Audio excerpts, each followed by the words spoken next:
اعوذ باللہ من الشیطان الرجیم بسم اللہ الرحمن الرحیم۔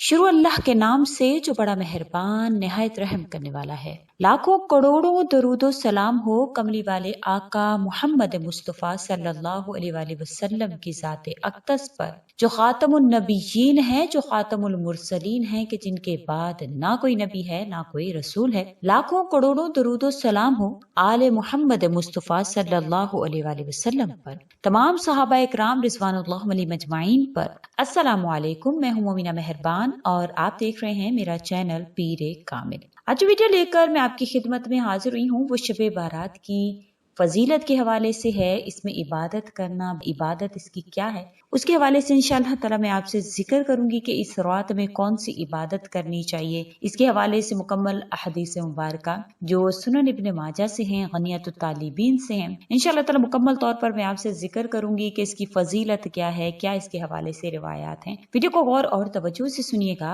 اس سے پہلے میں آپ سے ریکویسٹ کرنا چاہوں گی کہ اگر آپ میرے چینل پر نئے ہیں یا مجھے پہلی مرتبہ سن رہے ہیں تو میرے چینل کو سبسکرائب ضرور کر دیں، اور اگر آپ مزید اپڈیٹس حاصل کرنا چاہتے ہیں تو سبسکرائب کے بٹن کے ساتھ جو بیل نوٹیفیکیشن کا بٹن ہے اس کو بھی ضرور پریس کریں تاکہ میری ہر نئی ویڈیو آپ کے پاس نوٹیفیکیشن کی صورت میں پہنچتی رہے۔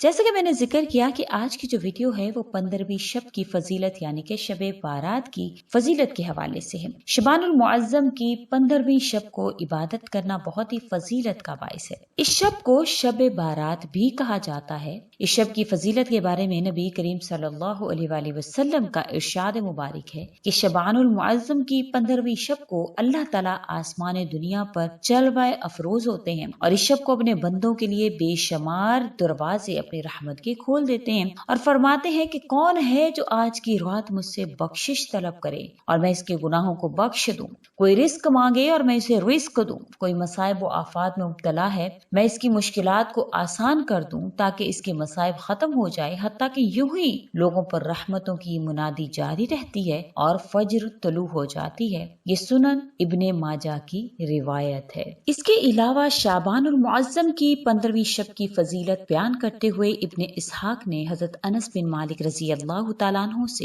ایک روایت نقل کی کہ مجھے نبی کریم صلی اللہ علیہ وآلہ وسلم نے حضرت عائشہ صدیقہ رضی اللہ تعالیٰ عنہ کے پاس کسی کام کی غرض سے بھیجا۔ میں نے حضرت عائشہ صدیقہ رضی اللہ تعالیٰ عنہ سے عرض کی کہ جلدی کیجیے، میں نبی کریم صلی اللہ علیہ وآلہ وسلم کو اس حال میں چھوڑ کر آیا ہوں کہ آپ صلی اللہ علیہ وسلم 15 شعبان کی شب کے بارے میں گفتگو فرما رہے تھے۔ حضرت عائشہ صدیقہ رضی اللہ تعالیٰ عنہ نے مجھ سے فرمایا، اے انس رضی اللہ تعالیٰ عنہ بیٹھ، میں تجھے 15ویں شب کی بات سناؤں۔ ایک مرتبہ رات میری باری تھی، حضور اقدس صلی اللہ علیہ وسلم تشریف لائے اور لیٹ گئے۔ رات کو جب میں بیدار ہوئی تو میں نے نبی کریم صلی اللہ علیہ وسلم کو نہ پایا۔ میں نے اپنے دل میں یہ خیال کیا کہ شاید نبی کریم صلی اللہ علیہ وسلم کسی اور بی کے پاس ہیں۔ آپ صلی اللہ علیہ وسلم کا پاؤں میرے ہاتھ سے چھوا۔ اس وقت آپ صلی اللہ علیہ وسلم سجدے میں تھے اور فرما رہے تھے، اے اللہ، میرے جسم اور دل نے تجھے سجدہ کیا، میرا دل تجھ پر ایمان لایا، میں نے اس ہاتھ سے کبھی اپنے جسم کو گناہ سے آلودہ نہیں کیا۔ اے پروردگار، تجھ سے ہر عظیم کام کی امید کی جاتی ہے، میرے گناہوں کی بخشش فرما۔ میرے اس چہرے نے تجھے سجدہ کیا جسے تو نے پیدا فرمایا، اسے صورت بخشی، اس میں کان اور آنکھ پیدا کی۔ پھر آپ صلی اللہ علیہ وسلم نے سر مبارک اٹھائے، فرمایا، یا اللہ، مجھے ڈرنے والا دل عطا فرما جو شرک سے بری اور پاک ہو اور بدبخت نہ ہو۔ پھر آپ صلی اللہ علیہ وسلم سجدہ میں گر گئے۔ میں نے سنا آپ صلی اللہ علیہ وسلم اس وقت فرما رہے تھے، یا اللہ، میں تیری رضا کے ساتھ تیری ناراضگی سے پناہ مانگتا ہوں، تیرے عفو کے طفیل تیرے عذاب سے، تیرے طفیل تیری گرفت سے پناہ مانگتا ہوں۔ میں تیری مکمل تعریف نہیں کر سکتا جیسا کہ تو نے اپنی تعریف کی ہے، میں وہی کچھ کہتا ہوں جو کچھ میرے بھائی حضرت داؤد علیہ الصلوۃ والسلام نے کہا، میں اپنا چہرہ اپنے آقا کے سامنے رکھتا ہوں، میرے آقا اس لائق ہے کہ اس کے آگے چہرہ خاک آلود کیا جائے۔ پھر آپ صلی اللہ علیہ وسلم نے اپنا سر مبارک اٹھایا تو میں نے عرض کیا، یا رسول اللہ صلی اللہ علیہ وسلم، میرے ماں باپ آپ صلی اللہ علیہ وسلم پر قربان ہوں۔ آپ صلی اللہ علیہ وسلم نے فرمایا، اے حمیرہ، کیا تو نہیں جانتی یہ 15 شعبان کی شب ہے؟ اس رات میں اللہ تعالیٰ بنو کلب کے ریوڑوں کے برابر لوگوں کو جہنم سے آزاد فرماتا ہے اور تمام لوگوں کی بخشش فرما دیتا ہے۔ حضرت ابو ہریرہ رضی اللہ تعالی عنہ سے مروی ہے کہ نبی کریم صلی اللہ علیہ وسلم نے فرمایا نصف ماہ شعبان المعظم کی رات میرے پاس جبرائیل امی علیہ الصلوۃ والسلام تشریف لائے اور فرمایا رسول اللہ صلی اللہ علیہ وسلم اپنا سر انور اٹھائیے اور آسمان کی طرف دیکھیے۔ میں نے ان سے پوچھا یہ کون سی شب ہے؟ انہوں نے جواب دیا یہ وہ شب ہے جس شب میں اللہ تعالیٰ اپنی رحمت کے 300 دروازے کھول دیتے ہیں، ہر اس شخص کو بخش دیتے ہیں جو شرک نہیں کرتا، جو جادوگر نہیں ہے، جو کاہن نہیں ہے، جو سود خور نہیں ہے، جو زانی اور عادی شرابی نہیں ہے۔ اللہ تعالیٰ ان لوگوں کو اس وقت تک معاف نہیں فرماتا جب تک یہ توبہ نہ کر لیں۔ پھر جبرائیل علیہ الصلوۃ والسلام چوتھائی پہر میں تشریف لائے اور فرمایا یا رسول اللہ اپنا سر اقدس اٹھائیے۔ آپ صلی اللہ علیہ وسلم نے ایسا ہی کیا اور ملاحظہ فرمایا کہ بہشت کے دروازے کھلے ہوئے ہیں، پہلے دروازے پر ایک فرشتہ پکار رہا ہے خوشخبری ہو اس شخص کے لیے جس نے رات کو رکوع کیا، دوسرے دروازے پر ایک فرشتہ پکار رہا ہے خوشخبری ہو اس شخص کے لیے جس نے اس شب میں سجدہ کیا، تیسرے دروازے پر ایک فرشتہ پکار رہا ہے خوشخبری ہو اس شخص کے لیے جس نے رات میں دعا کی، چوتھے دروازے پر ایک فرشتہ آواز دے رہا ہے خوشخبری ہو ان لوگوں کے لیے جو اس رات میں ذکر کرنے والے ہیں، پانچویں دروازے پر ایک فرشتہ ندا دے رہا ہے خوشخبری ہو اس کے لیے جس شب میں اللہ تعالیٰ کے خوف سے رویا، چھٹے دروازے پر فرشتہ ندا کر رہا ہے اس شب میں تمام مسلمانوں کے لیے خوشی ہو، ساتویں دروازے پر فرشتہ پکار رہا ہے کیا کوئی ہے مانگنے والا کہ اس کی خواہش اور حاجت پوری کی جائے، آٹھویں دروازے پر فرشتہ یہ ندا کر رہا ہے کہ کوئی معافی مانگنے والا ہے کہ اس کے گناہوں کو معاف کر دیا جائے۔ نبی کریم صلی اللہ علیہ وسلم نے فرمایا کہ میں نے پوچھا ہے جبرائیل علیہ الصلوۃ والسلام یہ دروازے کب تک کھلے رہیں گے؟ جبرائیل علیہ الصلوۃ والسلام نے کہا رات شروع ہونے سے طلوع فجر تک۔